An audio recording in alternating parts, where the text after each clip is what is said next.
जय श्री कृष्ण। राधे राधे। 10મા અધ્યાયના 18મા શ્લોકમાં અર્જુને ભગવાનને એક વિનંતી કરી કે વિસ્તરેણ આત્મનઃ યોગમ વિભૂતિયમ ચ જનાર્દન ભૂયઃ કથય। હે જનાર્દન, તમારી યોગ શક્તિ અને તમારી વિભૂતિને તમે વિસ્તરેણ ભૂયઃ કથય, તમે એમને વિસ્તારથી અને ફરીથી કહો। શું કામે?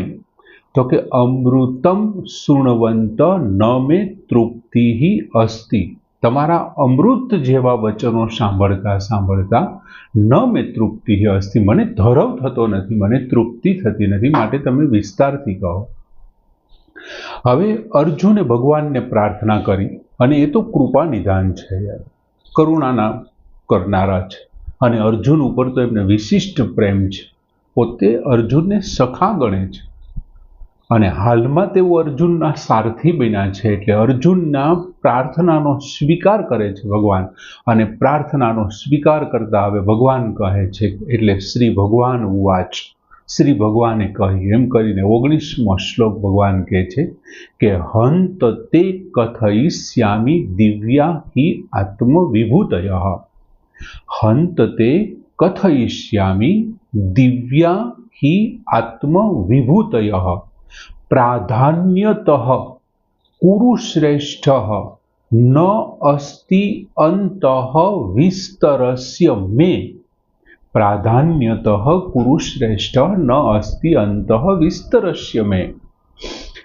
ભગવાને અર્જુનની પ્રાર્થનાને સ્વીકાર કરતા હા શબ્દથી શરૂઆત કરી, હંત, હાના અવ્યય તરીકે, હા બરાબર છે, એમ હા બરાબર છે।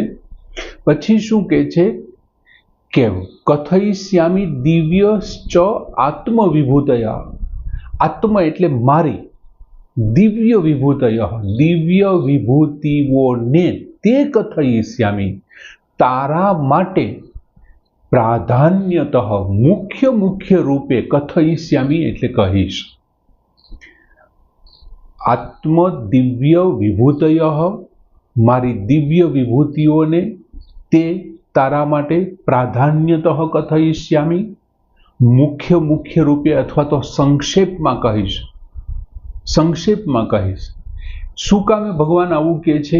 હી કેમ કે, શું કામે? તો કે કુરુ શ્રેષ્ઠ, હે કુરુવંશીઓમાં શ્રેષ્ઠ અર્જુન, મેં વિસ્તરસ્ય, મારી વિભૂતિઓના વિસ્તારનો, ન અસ્ય અંતઃ, એનો કોઈ અંત નથી, એમ મારી વિભૂતિઓના વિસ્તારનો ન અંત અસ્તિ, અંત નથી, એમ હું તને તારા કહેવા પ્રમાણે જો હું તને વિસ્તારથી કહેવા બેસું, વિસ્તરેણ ભૂયઃ કથય, તું એમ કહે છો કે વિસ્તરેણ ભૂયઃ કથઃ, પૂર્વ શ્લોકમાં જો હું એ પ્રમાણે કહેવા બેસું તો કદાચ તારું જીવનકાળ પૂરું થઈ જાય। મારી વિભૂતિઓનો કોઈ અંત જ નથી, વિભૂતિઓના વિસ્તાર એટલો બધો છે કે એનો અંત નથી, માટે હું તને કેવી રીતે કહીશ? પ્રાધાન્યતઃ, જે મુખ્ય છે, અથવા તો સંક્ષેપમાં કહીશ। અહીં હંત શબ્દથી અર્જુનની પ્રાર્થનાનો સ્વીકાર કર્યો છે ભગવાને, હંત અવ્યય એટલે હા બરાબર છે એવા અર્થમાં છે, દિવ્ય વિભૂતિ તારા માટે હું કહીશ। હવે અહીંયા શબ્દ વાપરો ભગવાને દિવ્ય, હવે દિવ્ય શું કામ? તો કે જે કાંઈ બધી વિશિષ્ટતાઓ છે સમગ્ર સંસારની અંદર, સ્થૂળ અને સૂક્ષ્મ, સ્થાવર અને જંગમ સૃષ્ટિમાં જે કોઈ પણ વિશિષ્ટતા છે, એમની પાછળ સત્તા સ્ફૂર્તિ આપનાર કોણ છે? તો કે ભગવાન છે, પરમાત્મા છે, એટલે એમના બધા જ પ્રકારના ભાવો છે અને એની શ્રેષ્ઠતા છે ને એ ભગવાનની છે, અને એટલા માટે અહીંયા ભગવાને દિવ્ય શબ્દ વાપર્યો કે દિવ્યા આત્મવિભૂતય, મારી દિવ્ય વિભૂતિઓનો, એવી વાત કરી છે। બીજું પ્રાધાન્યતઃ મેં શબ્દ વાપર્યો, ભગવાને પ્રાધાન્યતઃ શબ્દ મુખ્ય છે અથવા સંક્ષેપમાં। હવે તમે વિચાર કરો, અર્જુને આમની પહેલાના શ્લોકમાં શું કીધું હતું? તો કે અર્જુને એવું કીધું હતું કે વિસ્તરેણ પુનઃ કથય, તમે મને વિસ્તારથી કહો। ભગવાને એમના જવાબ આપતા શું કીધું? તો કે પ્રાધાન્યતઃ વિસ્તરસ્ય મે ન અસ્ય અંતઃ, હું તને સંક્ષેપમાં કહીશ, બીજું મુખ્ય છે તે જ કહીશ। હવે અર્જુને આમ કીધું, ભગવાને આવો જવાબ આપ્યો। હવે શું કામ ભગવાને એવો જવાબ આપ્યો? એટલે ભગવાને એમનું કારણ પણ આપ્યું કે મેં વિસ્તરસ્ય ન અંતઃ અસ્તિ, મારી વિભૂતિના વિસ્તારનો અંત જ નથી. તું કે છો એ પ્રમાણે હું કેવી રીતે કહી શકું? તો આપણો બધો સમય અહીંયા પૂરો થઈ જશે, તારું જીવનકાળ પૂરો થઈ જશે, મહાભારતનું યુદ્ધ ત્યાં ને ત્યાં રહી જશે, એ લોકોના જીવનકાળ પણ પૂરા થઈ જશે, છતાં એમનો અંત નહીં આવી શકે એમ. બીજું એક બાબત તો આપણે એ વિચારવી જોઈએ, આપણે પૂર્વ શ્લોકમાં પણ વાત કરી હતી કે 11મા અધ્યાયમાં અર્જુને બહુ સરસ રીતે ભગવાનનું વિશ્વરૂપનું દર્શન કરવું હતું ને ત્યારે અર્જુનના મનમાં ખૂબ સંકોચ છે. એકદમ સંકોચ સાથે ભગવાનને વિશ્વરૂપ જો શક્ય હોય તો, એવો શબ્દ વાપર્યો ભગવાને અર્જુને, જો શક્ય હોય તો મને બતાવો, તો મારે તમારું વિશ્વરૂપ કરવાની ઈચ્છા છે, તો તમે મને જણાવો, નહીં તો નહીં. શક્ય હોય તો તમને એવું લાગે કે આ માણસ આના માટે યોગ્ય છે તો તમે મને કહો એમ.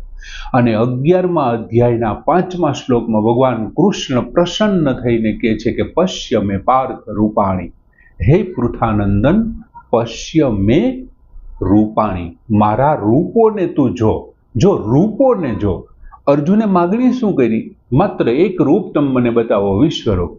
અને ભગવાને કીધું તું સેંકડો રૂપોને જો, અનેક રૂપો, ઘણા રૂપ જો, ઘણા એટલે કેટલા, સેંકડો રૂપ તું જો. હવે અર્જુન પાસે તો જોવાની એ શક્તિ પણ નથી, સામાન્ય ચર્મ ચક્ષુઓથી થોડા કઈ જોઈ શકવાના ભગવાનના વિશ્વરૂપનો.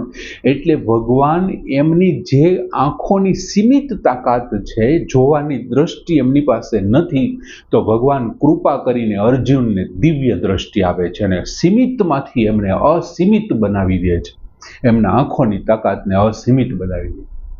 હવે ત્યાં અર્જુને શું કીધું? માત્ર એક રૂપ, જો શક્ય હોય તો મને તમે આપનું એક રૂપ બતાવો.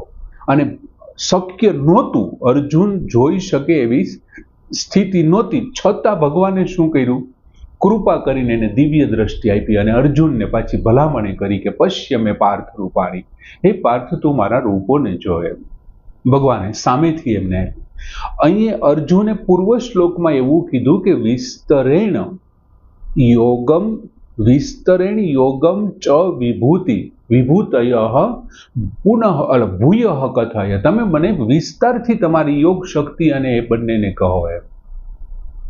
હવે ગીતાજીની અંદર અર્જુન જે પહેલા અધ્યાયમાં હતો, મારા કાકા છે, મામા છે, સસરા છે, સાળા છે, આ મારા ભાઈઓ ને સંતાનો નાન તેન, સ્ત્રીઓને બાળકો ઉપર અધર્મ હાવી થઈ જશે, એ જે સામાન્ય કર્મકાંડમાં નાની નાની બાબતોમાં જે અર્જુન પડ્યો હતો, એ અર્જુન અત્યારે ધીમે ધીમે બીજા અધ્યાયથી ભગવત પ્રાપ્તિ માટેનું જે જ્ઞાન, એમણે કર્મના સિદ્ધાંતોને સમજી લીધા, મારે શું કરવું જોઈએ સમજી લીધું, ભક્તિની અંદર પ્રવેશી ગયા. અને હવે 10મા અધ્યાયમાં વિભૂતિમાં જાણતા વખતે અર્જુનને ખબર પડી ગઈ આ મારાથી ભૂલ થઈ ગઈ એમ, કે ભગવાનને એવું કહેવાય ગયું કે વિસ્તારથી. એનો અર્થ એવો કે હું ભગવાનને અંતવાળા ગણું છું. અને ભગવાને તરત જાણે એમનો કાન ખેંચતા હોય એમ કીધું કે મેં વિસ્તરસ્ય ન અસ્તિ અંત, એ ગાંડાભાઈ મારા વિભૂતિના વિસ્તારનો અંત જ નથી, હું તને કેવી રીતે વિસ્તારથી સમજાવું. એટલે અર્જુનને ગીતા ભગવત જ્ઞાન લાગી ગયું છે અને વિભૂતિનો અંત નથી, એટલે અર્જુન હવે એને અનંત ગણવા માંડ્યો છે. અર્જુનની દ્રષ્ટિમાં હવે અનંતતા તરફ ગઈ કે ભગવાન તો અનંત છે, આ માત્ર સામાન્ય મારો કોઈ સારથી નથી, આ અનંત બ્રહ્માંડનો માલિક પોતે પણ અનંત છે. અહીં અર્જુને એમને જે પૂરી વિભૂતિઓ જાણવાની જે ભૂલ કરીને તે એણે 11માં સુધારી લીધી. તમને જો લાગતું હોય, શક્ય હોય કે હું કરી શકું એમ છું, તો જ તમે મને તમારું રૂપ બતાવો એમ. એટલે ભગવાને સીમિત શક્તિને અસીમિત બનાવી દીધી અને એમને જોવાની આજ્ઞા પણ આપી દીધી એમ. અહીં અર્જુને આગ્રહ અને અહંકાર સાથે કીધું કે હું નથી ધરાતો એમ, તમે મને ફરીને આપો. અહંકાર એવું દેખાય આવે, આગ્રહ કરે છે. અને ભગવાને એમને સંક્ષેપમાં કીધું એમ. એટલે એક વાત એનાથી એ થાય છે કે એક તો ભગવાનને અનંત છે એ અર્જુનને સાબિત કરાવી દે છે આ શ્લોકથી એમ. અને બીજી વાત એ થાય છે કે ભાઈ તારે આ રીતે ન માગવું જોઈએ, આ રીતે ન કરવું જોઈએ. તારે જોઈએ છીએ તો વિનમ્ર ભાવે કરો. બીજું, તારે આજ જોઈએ છે એવું ન હોય. તું ભગવત શરણે ગયો છો તો ભગવાન જે આપે છે ને એ શ્રેષ્ઠ હશે એવું માનીને તું લઈ લે. માટે પૂરી વિનમ્રતાથી લઈ લે. ભગવાન પર નિર્ભર રહેવાથી જે કઈ વસ્તુ મળશે ને એ શ્રેષ્ઠ મળશે. અને જેમ 11મા અધ્યાયમાં ભગવાન પર નિર્ભર થઈ ગયો, આપને લાગતું હોય એમ કરો, આપની ઈચ્છા હોય. સરસ મજાનો શ્લોક, ભગવાનની અનંતતા તરફ અર્જુનની દ્રષ્ટિ જાય છે. અને હવે ભગવાન વાત કરે છે. આમાં 20મા શ્લોકથી હવે વિભૂતિઓનું વર્ણન થશે. છેક 39મા શ્લોક સુધી 82 વિભૂતિઓનું વર્ણન. ભગવાન 82 જગ્યાએ પોતાની પ્રાધાન્યતઃ મુખ્ય જે વિભૂતિ છે એમનું વર્ણન કરવાના છે.